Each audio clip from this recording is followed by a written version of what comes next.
上嚟咧，係想同你講下屋企啲情況嘅。係咩情況啊？聽日冇得賣嘅啦，小娟娟，我呢個因為我送晒啦，已經個雙黃稅，仲有兩份未埋單嘅個雙黃，你買咧你就買埋佢。如果後邊我等等，如果有人未埋單嘅咧，我會踢出嚟噶。你繼續講啊。其實係咁樣嘅，都唔係好複雜，就係同我家婆有少少拗撬咁。點解會有拗撬咧？我家婆咧，佢依家想買咗間屋佢，我想你幫我勸下佢唔好買間屋。點解要買間屋啊？唉，點講咧？其實我同佢咧一直都有少少恩怨嘅。咩恩怨啊？點講咧？因為我同我老公結咗婚6年啦，咁我哋兩個咧都未生小朋友。咁呢段時間咧，其實呢幾年咧，我一直都喺度調理緊身體嘅。咁我咧就調理身體依家都有喺度做緊試管。咁我做試管咧，我老公一個月咧12,000噶嘛。我自己上班，但係我自己工資唔係好高嘅。我家婆咧就每個月都仲要問我哋攞2000蚊伙食費。嗰2000蚊，我想問下你嗰2000蚊伙食費咧係俾佢擠啊，定係作為你哋日常開支啊？一家人嘅？點講咧？即係佢嘅意思係話我依家同我老公未生 B 噶嘛，咁我同佢住埋一起，佢話要收翻啲伙食費。咁我同你講啦，小燕姐姐，咁佢係老師退休嘅，佢退休金都9000幾蚊噶啦。咁佢其實都唔使話硬係要收我呢2000蚊噶，即係收。你覺得佢收咗呢2000蚊，佢就唔應該係咁樣？都唔係咁嘅意思。咁我正話我講咗，即係我老公佢每個月12,000蚊到啫嘛，咁啊俾咗佢2000蚊，我老公自己要使3000幾蚊，得到我手得6000零蚊。雖然佢係6000幾蚊就俾咗我，但係我每個月都要調理身體，仲要去做試管，要去用好多錢噶嘛。明白。咁你而家係同佢有咩拗撬啊？咁樣你就唔想佢俾咗2000，定係乜嘢拗撬咧？仲有第啲拗撬咧？有，哎呀。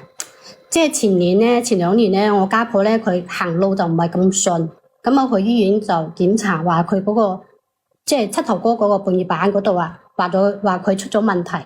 咁個醫生咧就係醫生都建議佢做手術嘅啦。咁啊佢又聽嗰個醫生嘅喎，話要2個都要換咗佢，換一隻咧都要10幾萬啦。佢諗住換兩隻咧要20幾萬。哦，我知道啦，係咪個膝頭哥嗰個軟骨嗰度啊？係啊，哎呀，啱啦。當時咧，我同我老公就諗住佢60幾歲啦，就勸佢話唔好做啦，有風險啊嘛。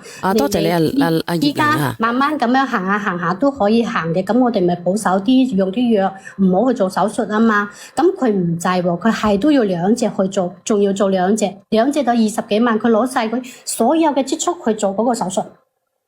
咁佢有冇問你哋攞錢啊？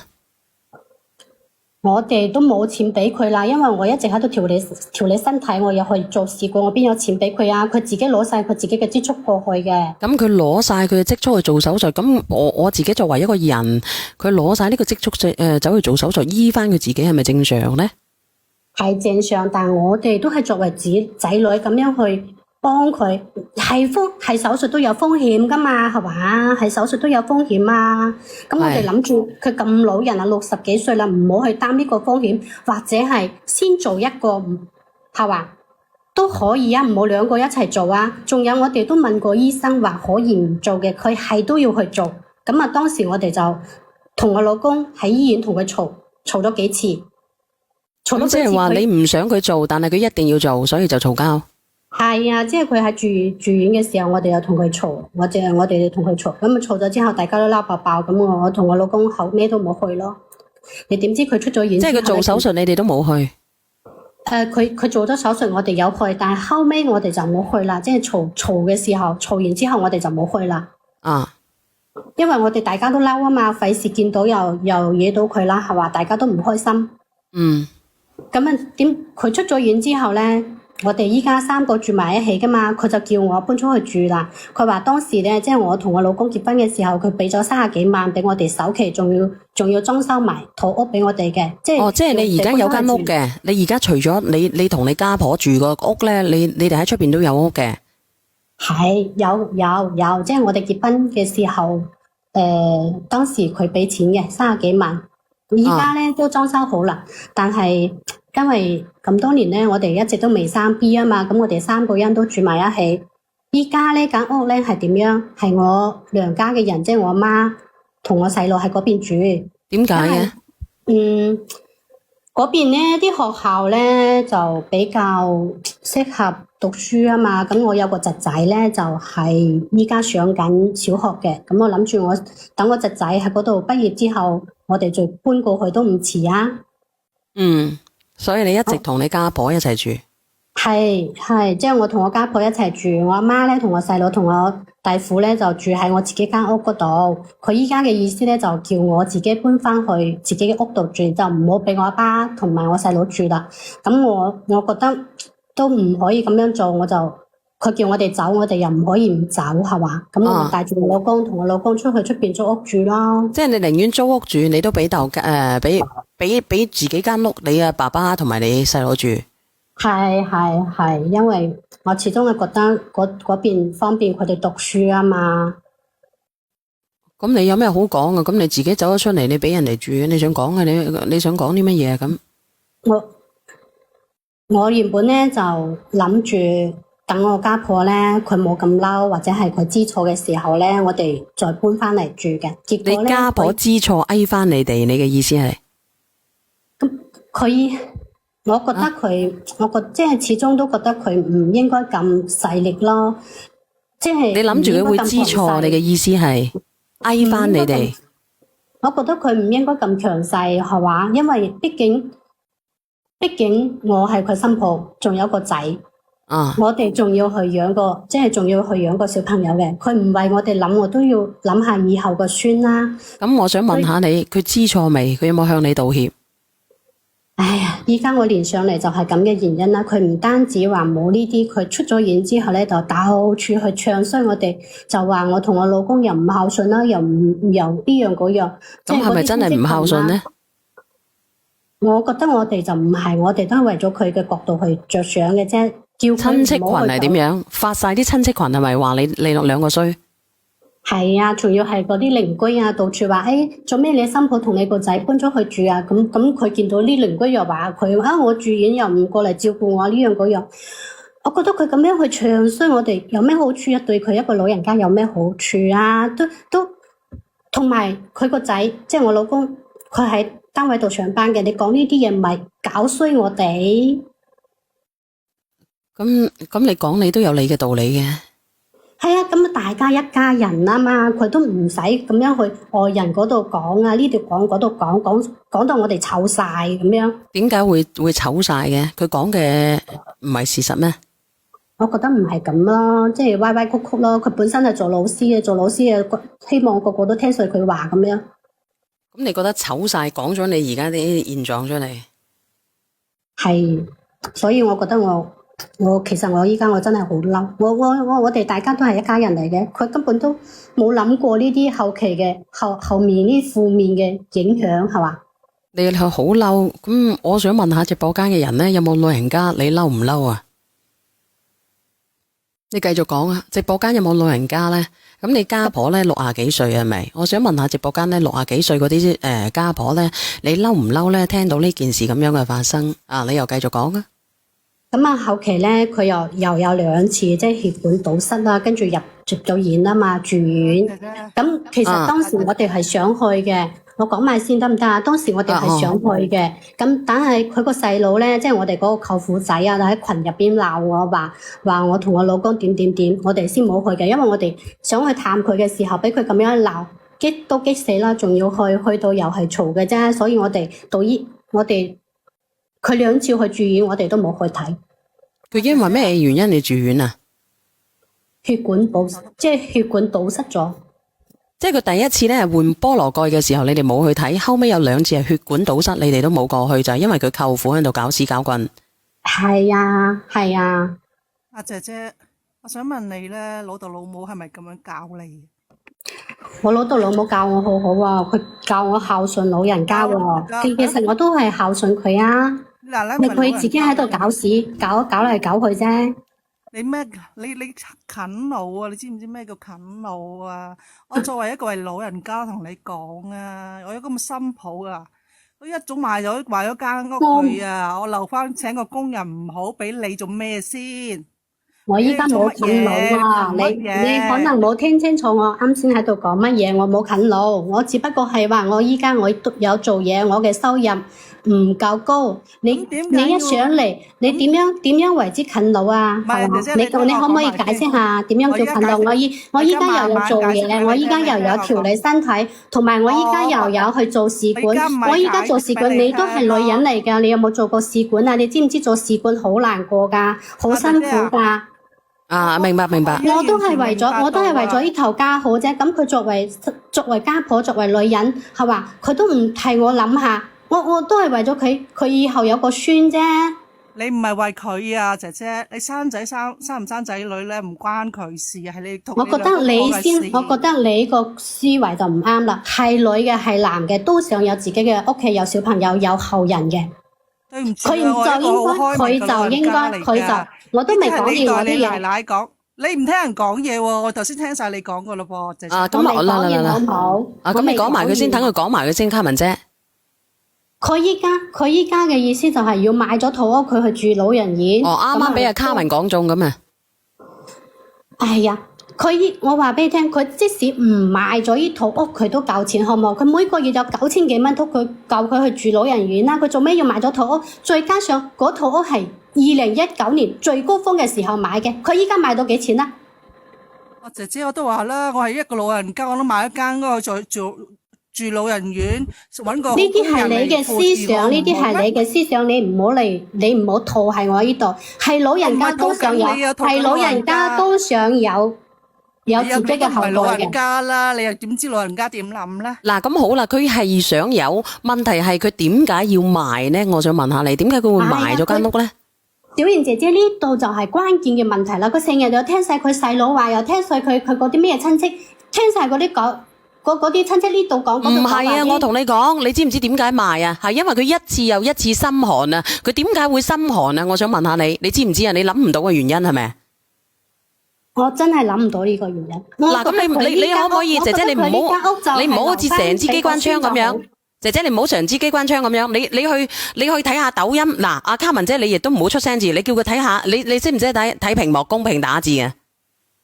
嗰啲我唔睇，每個人思想你唔係唔睇啊，你要知道先得噶，而唔係你一枝獨行。咁你連得上嚟？每個人嘅想法都唔一樣嘅。阿邊個邪聲啊？開心心，你邪聲喎。得，我啱先拉窗簾啫。你唔係話點樣？你要睇下啲老人家嘅心聲先至得噶，姐姐啊。姐姐啊，我想問下你啊，佢哋係佢哋，我哋係我哋，啲角度唔一樣。依家我就諗住呢間屋唔好賣，係最高峰嘅時候買嘅，我就想揸喺度，以後留翻俾我個小朋友，係嘛？咁佢要去住老人院，佢去住老人院，唔好賣間屋都可以嘅啫。佢做乜要去賣啊？咁有姐姐，我想問下你，嗰間屋係你奶奶嘅還是係你噶？間屋係唔係我嘅，關你咩事啊？你哋講嘢，你問你啊嘛，姐姐。你上得嚟求助咁啊，問下你好正常啫。咁啊，間屋肯定係。咁如果你咗都係我老公嘅，我老公係咪我噶？咁係咪我噶？我嘅係咪到時係我個仔噶？你依家有咗仔未？其實咧，我依家喺度努力緊。冇必要上嚟。你依家係努力緊啦。諗法啊嘛。卡唔姐，俾我講兩句先吓。我問下佢先。嗱，你依家間屋係你奶奶噶嘛？係咪先？係咪你奶奶嘅先？我覺得唔係咯。你覺得唔係咁？依家個房產證係寫邊個個名？係我哋嘅，係因為我哋3個都住埋一起。房產證寫邊個個名？唔係咁樣計噶，好唔好？咁我哋一家人做咩要分得咁清楚啊？我哋大家都住埋一起，咁佢依家個名係寫落佢嗰度嘅，始終都會走噶。60幾歲啦，到時唔係我老公嘅。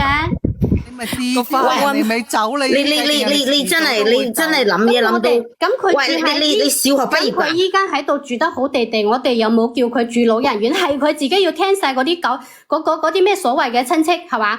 要去住老人院，所謂親戚好咩？你以為老人院好咩？你哋都去過老人院啦，係嘛？一入去一陣除，自己間屋唔住，仲要賣咗佢，仲要去住老人院學聽晒人哋嗰啲話。哎呀，仲喺度其實有你搞衛生嘅，你仲喺度發火姐姐。特別係政府正乜乜苦苦個老人院啊，係好好噶，你未入過去咋？你自己去住啦，你自己去住咯。我打算係我老咗我住老人院心喎。唔好同佢講呢啲嘢，阿姐姐。唔係姐我哋講一句，你對一句，咁你上嚟有咩意思？其實佢個心就係唔順咯，我同你講，佢連上嚟個心就係唔舒服。我上嚟嘅意思就係想叫阿小燕姐姐勸下我個家婆唔好去買呢套屋嘅。點解小袁你點樣幫佢勸啊？嗱，如果你家婆如果有入嚟我直播間嘅咧，我都可以同佢傾傾。但係咧，而家1:40啦，你問下佢得唔得閒？得閒嘅你都可以連。你睇下你自己有冇理？點解佢要賣呢套屋？佢就算有9000蚊，佢入到去佢仲要賣埋呢套屋。仲有啊，嗱，小燕姐姐，佢個電話咧，我可以俾你。你唔好講出嚟，你依家講出嚟，我封我號嘅吓，你可以私下俾我回關我。我可以俾你，但係佢願唔願意我就唔知啦，因為我都已經同佢好耐冇聯繫過，佢成日都唔聽我哋電話，我哋見面都冇。咁佢點解唔聽你咧？佢唔係俾人哋迷惑住啊，佢係對你心寒啊！佢點解心寒啊，大佬？因為你自己諗諗，我作為一個老人家，心酸乜嘢？講到物無心酸緊啊！唔係我講句撞心嘅話，我作為一個老人家。我半月版我有事，你覺得貴嘅，我自己出錢，你都唔願意俾我去睇，你去同我嘈。我唔係覺得佢貴，我係覺得佢為咗佢嘅身體着想。如果佢兩個都做咗，佢係有風險噶，兩個都企唔起身咁啊，點算啊？到時唔會嘅，我同你講，而家呢個情況好成熟嘅姐姐，好成熟噶。我個前奶奶舊年先做咗一個半月版，係手術就有風險，冇可能。咁你依家活着都有風險噶啦。姐姐，今日都唔知聽日會唔會死噶啦？呢樣嘢，你咁樣講嘅就。你係唔捨得啊！我同你講，你連你奶奶賺翻嚟嘅錢都唔捨得，我活着連我自己一個自主權都冇。我作為你個家婆，作為人哋嘅老母，我就係我啊！我好驚我老咗之後咧啊！如果我有後代嘅嗰啲閪佬咁樣去對我嘅話，我咋啦！我唔理，唔好話屋啊，屋企個屎坑我都搬埋去賣埋佢啊！其實咧，咁我為咗呢條間我都好落力啫，係嘛？咁我個個月都去做調理，係嘛？你等等先啊嗱，你條撇乜條？咪係咯，你自己要小朋友啫嘛。咁佢唔想咩？佢都只不過佢冇話想啊，佢想自己身體好，想自己過得好。係你好啊，勤姐。你好，你好，呢個後生女我真係聽到我都火滾啊！啊，你聽聽阿勤姐。火滾就唔好嚟聽啦，你費事你自己咁自私，你入咩啦？你自私到不得了啊！你個人咁樣做法嘅，唉，人哋自己嘅錢啱有自己想分配點做啦。佢嘅身體美唔係你嘅身體，嗰啲錢唔係你嘅錢，點解你要阻止人哋去做咧？你仲要話怪人哋去賣屋，賣屌鹹水可能唔俾你。如果係我啊。嗱，呢個姐姐咧，佢語言識別唔到啊，你可以練或者可以再傾啊。講真嘅，呢個姐姐咧，佢有棟怨氣喺度，佢怨乜嘢咧？你知唔知？怨個家婆。佢怨咩啫？啲錢都唔係佢，但係喺佢嘅錢啫嘛。但係喺佢嘅心目中咧，呢啲銀兩咧就係佢嘅。佢係我嫁得俾你咧，我所有嘅嘢都係我嘅。佢奶奶掛上牆嗰啲，好似好應份咁樣講嘢，真係一啲都係咯，好似大條道。唔係㗎，我哋啲農村咧，我哋依家有好多呢啲師奶咧，都係咁樣諗㗎。我個人認為啊，我唔知道你哋認唔認為啊？咁樣做法嘅啫。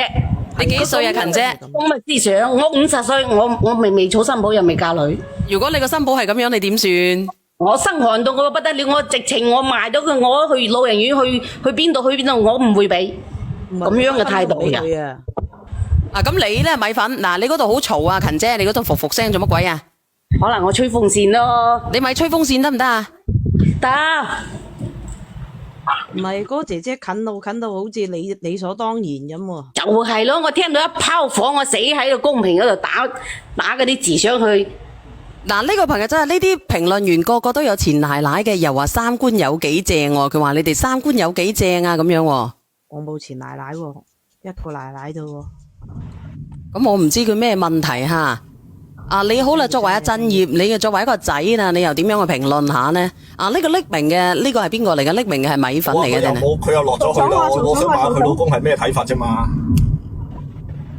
啊，呢個姐姐你喺唔喺度？如果你你冇聽到咩？哎呀！真人你冇聽到咩？哦，sorry，小袁嚇親你。啊，你蟲蟲飛嚟㗎嘛，嚇到我啊！我以為你係嗰個姐姐嚟嘅，把聲咁有啲似啊！阿蟲蟲標誌性嘅，蟲蟲標誌性嘅口氣啊，冇問題啊，講啊，請講。真人你冇聽到咩？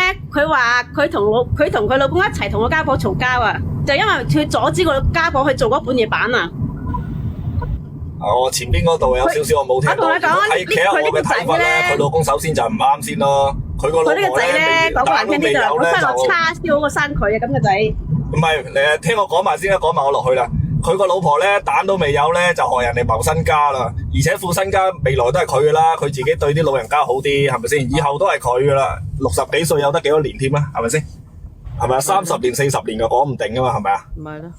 嗱，咁咧，我見到有匿名連咪嘅啦，你哋可以問問佢嘅新抱啦。我哋唔好爆某粗啊，因為呢15日咧係我嘅危險期嚇。我過咗15日咧，我未有 BB 咧，我哋就繼續可以暢所欲言。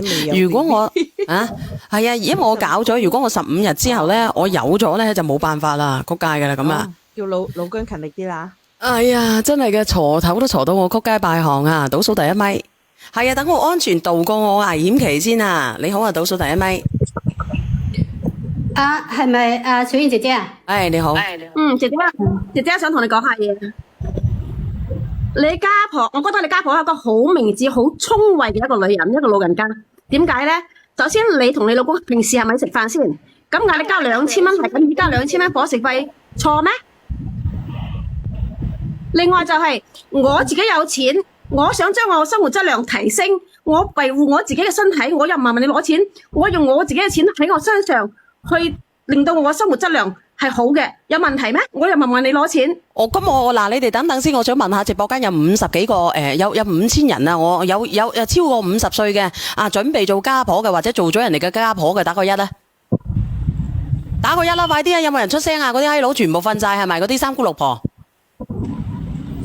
嗱好啦，咁多人打1，我又問你哋一句話吓，問你哋一句話。咁如果第日你哋隻腳咧跛支爛彈曲街拜行嘅，你唔好話我黑心吓，你哋唔夠蓋嘅跛支爛彈曲街拜行嘅，問你哋一句話，就問你哋一句話。咁如果你哋要換個半月板，你個新抱唔俾你去嘅，你去唔去換？就係一句話，蟲蟲飛，我問你去唔去？我絕對換，我有自己嘅錢喎，我明明攞錢，你黐鳩線嘅，我自己錢做咩同我控制啊？你明唔明？你成日講我先，你個先，你話你個先，你個先，你話講呢？你成日都話你個先，因為你唔係當你成日都話你有後代，你有後代先講啦，你都未有後代，你講乜柒後代啫？真係。等我同佢講兩句啊，等我同佢講兩句啊。姐姐其實即係可能大家都係同輩人啦，企喺你嘅角度，我理解你嘅諗法嘅，但係咧。人咧都係有獨立嘅個體同埋獨立嘅意志嘅。如果你將你嘅意志強加人哋意志咧，係你唔啱嘅。佢強加係因為佢覺得佢60幾歲啦，佢覺得啲錢哪嚟啦？我咁辛苦喎。小袁姐姐，我話俾你知啊，人始終都要死噶啦，咁唔通就係唔使活啊？癲嘅你都向死而生噶，係咪先？嗱，佢仲認同你啊，下邊嗰個佢話咁咪係咯，咁啊死唔死？正話佢講嘅嗰句我係認同嘅，佢話佢住老人院。你聽我講，你未聽得我明我講乜嘢啊？人都係向死而生，每一日都要活得更好噶。我生病，我肯定要睇噶。我嘅人生係我自主噶嘛。我冇唔俾佢睇啊！咁我哋係真業問題就係我要我嘅錢啫喎，我用我錢養我條命。一個過嚟，即係我嘅人生係我自己做主噶嘛，唔係建立喺你嘅意志之上啊！你明唔明我講咩啊？你咩？啲錢係我揾嘅，姐姐就咁簡單。有咩學歷關你咩事啊？你哋個個都好似嚟咩？嗱，你又話唔睇，你想冇想乜嘢？你亦都理解唔到人哋想講咩嘢，所以我就問你咩學歷咯。嗱，我同你講，你一開始你話唔想去睇呢個直播間嘅評論，你自己咧又偷睇呢個直播間嘅評論。其實呢個女人心胸好狹窄㗎，我覺得人冇三尺高。嗱，呢個唔係我講㗎，我作為一個。講你先係狹窄啦，因為我本身就唔係咁樣諗。冇嘢，我講大話説話啫，我聽到你講，然之後我再評論你啫，你自己講出嚟我就評論你啫。老人家唔係為咗自己嘅仔女去着想㗎。佢依家用晒所有嘅錢，咁佢到時有咩事係咪我哋要照顧佢啊？如果我真係人哋有退休金㗎，佢有9000蚊一個月一個過嚟唔好七嘴同埋巴士，一個過嚟啊，兄弟姊妹啊人！哋有退休金，使乜靠你啊？你諗下我而家連死都靠唔到你啦。最後我同你講多句，姐姐，如果一個老人家如果要去到老人院，想去到老人院咧，就對你係何其失望咧？我覺得佢去老人院啊，先係最錯㗎。你去到老人院，冇嘢啊，佢錯係佢自己嘅選擇喎，亦都唔關你事喎。嚇都嚇死佢啦，係嘛？今日佢可能聽日佢都想走啊，唔好話。你以為老人院仲有一樣嘢啊，姐姐，我再奉獻多你一句啊！你哋自己去住啦。老人院好唔好係佢自己選擇嘅事，係佢自己選擇嘅，唔係你選擇。即係從所以佢講到家陣，佢自己都仲未明白佢有咩問題。你家婆任何選擇，只要係損害你嘅利益，佢都係唔啱。姐姐啊，只要喺你呢一度任何選擇到佢嘅利益，你嘅利益，佢就係唔啱。佢用佢嘅錢去醫自己又話唔啱，佢去賣屋去住老人院又話唔啱，嗌你交2000蚊伙食費，你又話佢唔啱。唔係米粉，仲有一樣嘢啊！呢個姐姐最致命嗰樣嘢係咩咧？佢嫁到嚟呢頭家，佢蛋都未有，喺度牙斬斬。我同你講啦，走啦。我同你講，犀利嘅家婆咧，你一早就唔響度啦，就係因為佢講文明，佢係一個好嘅人民教乜嘢師。人哋唔想同你鬥。我覺得佢嘅家婆咧，放我落去啦，我頭腦好有啲事。啊，好嘅。老人家，你老下就要聽啲後生話，又唔聽。我依家同你哋喺度講，你哋個個都當晒自己係正義，當晒自己我媽媽今年78歲一樣。你聽我講，我媽媽今年78歲。你哋講出嚟睇下，呢啲同學歷有關係嘅咩？呢啲同你學歷有關係咩？學歷可以攞嚟嗰啲照顧老人家咩？可以做孝順咩？你同我講，嗱，聽我講，我媽媽78歲。你係我邊個啊？做咩聽你講啊？姐姐，咁你連上嚟把撚咩？唔聽落去啦，你咪拉落去啦。你唔聽咪拉落去咯。我媽媽78歲啊，唔係佢啲脾氣都唔好嘅，其實。身上啊，咪咯，一個人佢把聲咧好溫柔，但係佢係好犀利嘅陰濕狗呢隻就係。你先係陰濕狗啊！你陰濕。你哋可唔可以和平啲啊？把聲㗎，個個直播間個個知我把聲係點樣㗎。姐姐，你咪係自己嚟揾家嘈㗎係嘛？唔係揾家嘈，溫溫柔柔喺度講緊啲嘢，一上嚟就鬧人。唔係人哋冇鬧過人。你家婆俾錢你哋買首期，幫我買首期，你諗聲係俾咗外家住。咁我你仲喺度，你同埋你外家都喺度啃你家婆嘅錢啦。Hello，朱姐姐。啊，你好啊，秋姐。你哋自己嘅，可能你自己，可能你生嘅係女啦，可能你生嘅係仔啦，冇生個女啦，你唔應該。係啊，我都生啊，我講得啱啊，你講得啱啊，我生咗你件，好過你啊，蛋都冇隻。嚟，我哋一個個嚟傾，一個個嚟傾。喂，俾我講一句先啦，唔好意思。阿姐姐，你啃老啃得好犀利啊！近自己啦，翻去冇仔生嘅你一世。你依家同我解釋一下咩叫啃老？咁我有冇出去做嘢？我老公有冇做嘢？我每個月有冇加家用？你姐姐，不如你聽聽我講嘢好唔好？你聽聽我講嘢好唔好？你唔好出聲字。你好啊，你講下先啦，小秋姐。我想問下個靚女，你應該而家好年輕嘅吧？你知唔知點解你做試咩管仲未有啊？因為你所做嘅所有嘅一切都會有咩嘢報咩應㗎。你口口聲聲話你屋企人教你要點樣對老人家好，你係咁樣對老人家好咩？你唔使攞呢啲咩道咩德嘅嚟講我身體我同你講身體唔舒服係我身體嘅原因。但係你唔使喺度咩道咩因都轉彎啦，見到你咁衰門口。唔係，其實咧呢個姐姐佢係咁樣嘅，佢練咗上嚟咧，佢個心本來咧就唔爽，然之後咧你見到好多人唔認同佢，佢個心唔舒服。你話俾我知係咪咁樣？佢應該落咗去啦吧，姐姐。我喺度啊。嗱，我而家問你，你係咪咁嘅意思？你練咗上嚟，你見到好多人懟你，你個心好唔爽，所以你好唔舒服個心。我肯定係唔爽啦！我本身上嚟就係解決問題嘅，結果你哋個個都懟翻我。嗱，唔係懟，咁佢哋，你知唔知點解人哋個個懟你啫？如果你啱嘅，佢點會懟你啫？講真嘅。我哋冇鬧交咩？我哋而家係解決問題。咁佢哋咧就站在了高高的那個什麼所謂的什麼道德上面咯。我哋唔係同你講唔講道德，我想問你有冇去問過咩法咩律？嗰間屋係邊個嘅先？嗰個名係你家婆嘅，就算佢要賣，你叫佢冇賣，人哋係有權利可以分配嘅喎。咁佢自己知㗎，佢而家無可奈何啫嘛，你明唔明啊，秋姐？無奈何，所以你冇辦法嘅喎。再加上人哋係俾咗錢你哋夫妻嘅財產係另外一套屋，你家婆要賣嗰套屋，你係無奈何，人哋中意點樣就係點樣。再加上你知唔知咩叫老人家？老人家就係要佢將要點樣做，你身為嘅年輕人只可以支持。默默支持，乜嘢都唔可以講，就係咁簡單。嗱，咁好啦，你講咁多，我就唔認同喎，我唔認同你話默默支持，咁佢真係有錯，你就將佢錯到底咯喎，係嘛？你明明知道呢套屋買咗就蝕幾十萬嘅，你仲要支持佢去賣啊？咁點解佢要去賣咧？呢間屋係邊個買嘅？佢蝕幾十萬關你咩事？人哋嘅錢我中意蝕就蝕，關你咩事啊？呢個錢到時就係我老公嘅錢，我老公嘅錢就係我以後我自己嘅。唔好拍台，唔好拍台，靚女，唔好拍台。你講嘢唔好拍台，因為我唔知道你痛嘅，你抱得幾大力。佢依家就聽信佢親戚嘅嗰啲所謂嘅好説話，咁我就唔咩啦，就覺得我哋呢啲，覺得我同佢個仔都係喺度貪佢啲咩咁樣。咁你真係貪佢啲乜嘢啊嘛？點樣講咧？你呢啲就係事，你講所有嘅嘢就係一個字貪字，你可以另外一種，你想為佢好，你可以另外一種方法同佢講，你唔好處處都，你知唔知你而家所講嘅嘢就係一個字，咪，所有嘅一切都係關於個米字嘅。你如果俾着人哋同你咁樣講，你都會覺得唔爽啦。我同你講，我同我奶奶同我老公點樣，我哋閂埋門都係一家人。佢哋嗰啲親戚係咩人啦？嗰啲親戚係咩人？你哋係一家人。我真係賣咗，到時笑到牙黃嘅都係佢嗰啲親戚，傻！你到時我講俾你知，你要明白一樣嘢，啲米係人哋嘅，人哋笑關又唔關你嘅事，你又冇攞到一啲米出嚟，你一日口口聲聲講你同你個仔係一家人。如果你未嫁佢嗰陣時，佢係咪同你一家人？秋姐你又講，你唔好出聲，自己秋姐。嗱，我講一句咯，你理解唔到你奶奶係咪？嗱，我講一句説話，我相信你咧應該可以即刻理解到你奶奶嘅。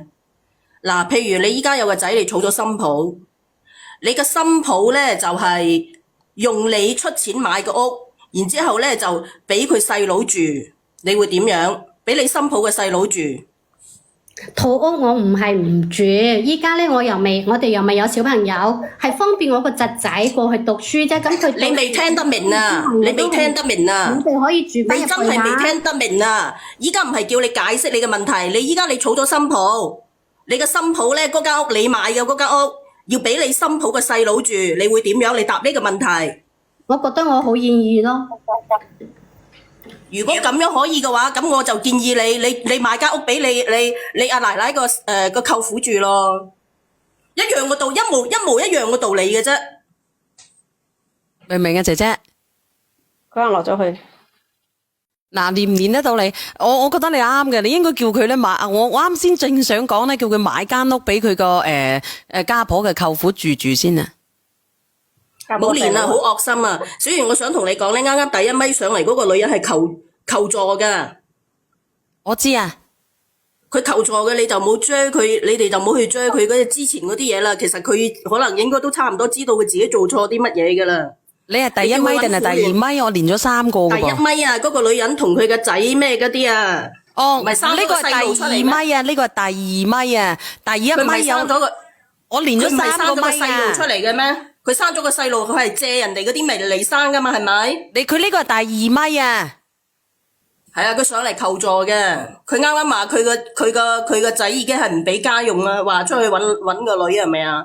係啊，佢嗰個狀況咧，佢係亂咗，我彈咗我槍啊！人哋 check 到我講乜嘢？呢個女仔咧，佢應該係比較佢唔係一個大奸大惡嘅人，但係佢心理扭咗曲啦。但係佢依家已經到咗呢種地步，佢上嚟係求助嘅，因為佢個仔依家唔俾生活費，佢可能生活又比較困難。佢應該唔會困難嘅，因為佢應該唔會困難嘅。你哋啱有冇聽到啊？佢係好似係賣咗個鋪位定係點樣去做試乜嘢館嘅？佢應該有啲錢嘅。咁你唔俾佢做晒啊？咁我真係唔清楚喎。佢啱啱講咗最後嗰部，因為咧成個故事我冇聽晒嘅，因為我啱啱咧我就去咗做嘢，但係咧佢喺後面講咗上嚟嘅咧就話，即係佢個仔咧就出咗去打工，認識咗個女朋友，冇俾家用翻嚟。咁佢講得呢句説話，你都知後邊係乜嘢啦？嗯。喂，你有冇聽到我把聲咧有感冒啊？你感咗冒啊？我聽到啊。佢如果佢再連上嚟個私聊你叫佢揾婦聯幫助，但係冇講話即係嗰啲嘢咯，就講話即係識到一個唔好嘅男朋友呃咗佢，然之後乜嘢咁啊？睇下婦聯可唔可以幫佢揾到份工咯？應該都幾大年紀，起碼都50噶佢啊。 40嚟啊嘛。嗱，我同你講啊，咁佢嗰個情況，你話揾唔揾工，我唔了解佢有冇工做啊。咁如果佢有工做咧，佢淨係想挽回翻個男仔咧，咁點算咧？我聽佢上嚟應該唔係挽回嗰件事噶啦，係咪啊？我就覺得佢係會挽回翻呢個男噶咯。咁如果挽回翻呢個男嘅，佢就其實就害咗個男噶咯。講真嘅，本來咧佢應該咁樣嘅年紀，佢就唔應該做呢啲咁樣嘅事，而且佢而家扭曲咗。如果佢上到嚟，佢話挽回佢個仔嘅咧，你就直接同佢講，你做唔到啲扭曲嘅事，你啊將佢 cut 落去。但係如果咧佢上嚟，佢係求助嘅生活上有困難嘅，你叫佢揾婦聯睇下可唔可以幫佢揾到一份工。會啊，我都會幫佢問啊。或者你私聊我咧，亦都可以嘅。講真啦，你叫佢，因為我覺得佢後尾講咗，佢話佢依家佢應該係冇生活來源，因為養一個小朋友係其實壓力好大嘅，因為佢要湊佢又要去做嘢。你睇睇佢哋有聽過呢個情況啊？佢話佢想挽回翻個男仔，佢而家呢個男仔咧又出咗軌，其實都唔係叫出咗軌，係光明正大揾咗第二個女朋友。呢個男仔唔會回頭啦，佢知道咧呢份愛係扭曲的愛。好，你發唔發覺依家啲人好似變咗種咁樣嘅？我唔變種，我變態啊！我話俾你聽咧，好似早段時間翻去嗱，我問我老豆，我話點解依家你種啲番薯咧同以前啲唔一樣嘅？依家種啲番薯真係唔好食嘅喎，好容易生沙虱係咪？你聽我講埋先啦，我老豆話嗰啲種仲係之前嗰啲種，佢話都係咁樣種，但係咧依家啲番薯係變咗種，咪唔好食咯咁樣。咁都唔係嘅，只係我哋咧嘗過嘅東西咧，同埋以前嘅東西唔同啦，所以你就覺得呢個番薯唔好食啦。